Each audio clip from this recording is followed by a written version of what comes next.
Namaskaram. I'm Riza, and I'm here to offer insight and my explanation of Om. What is Om? It's everything, in short. Om is a primordial pranava, or bija, bead, sound of the universe. It is said that Om is the first sound that emerged from the Big Bang. It is unmanifest potential. It is manifest potential. It is a sacred universal sound, sacred to Hindus and to yogis in the yogic tradition. The Vedas and the Upanishads literally begin with the sound of Om. There is a mantric practice of just chanting Om in the tantric tradition called Uchara.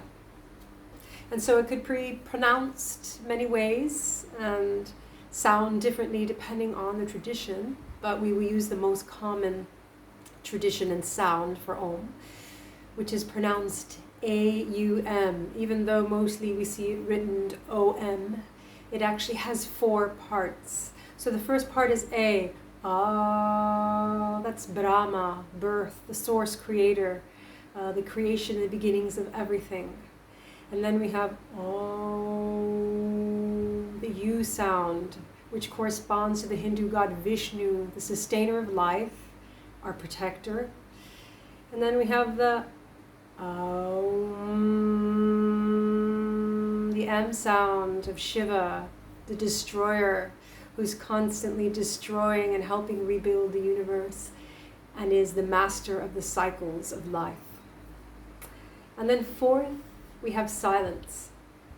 And in that silence lies a stillness, an intelligence. It is the silent cosmic ocean of collective consciousness. And so these 4 parts make up of what Om is. Om is a vibration, it's a resonance, it's laughter, it's love, it's death, it's birth, it's everything. It's the vibration that sustains all prana in the universe. And so this printout I've made is kind of from the Mandukya Upanishads. I found this little guide online. This is the actual symbol. And so we literally live in 3 states of consciousness, right? And a lot of these states of consciousness in the Mandukya Upanishads is talked about in Yoga Nidra. But you'll see the symbol for the sun, which is enlightenment, and the cloud kind of covering the rays of the sun, right? Kind of the truth, which is Maya, which is illusion. And these are the states of consciousness. So we work through these states of consciousness through various yogic practices, meditation, dhyana, asana, even yoga nidra, to discover enlightenment, to remove that veil of Maya. But that's sort of the cycle of life in itself, in the symbol. Now we can get deeper into the symbology of Om, but for now I'll leave you with that. That's what Om means to me. It means the source, the ultimate vibration, and it really resonates with all of the chakras, but mainly the Sahasrara, the crown. It helps to open the crown and open our connection that sometimes we close off to the divine source. And also our ajna, our third eye.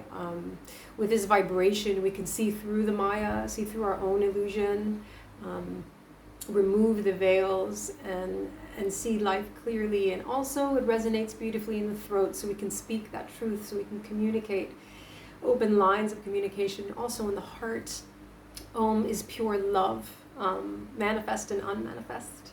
And also going down to the Manipura, the fire. Om is that fire, that combustion, that source of light and life. And then it goes down to the Swastisthana. Om helps us flow through life. It's also cooling, it's also feminine and creative. And Om is also very grounding in the Muladhara and our root chakra. It brings us back to us, to our oneness, to our Soham. And so I hope that you enjoyed my interpretation of Om. Thank you so much for your time. Namaskaram.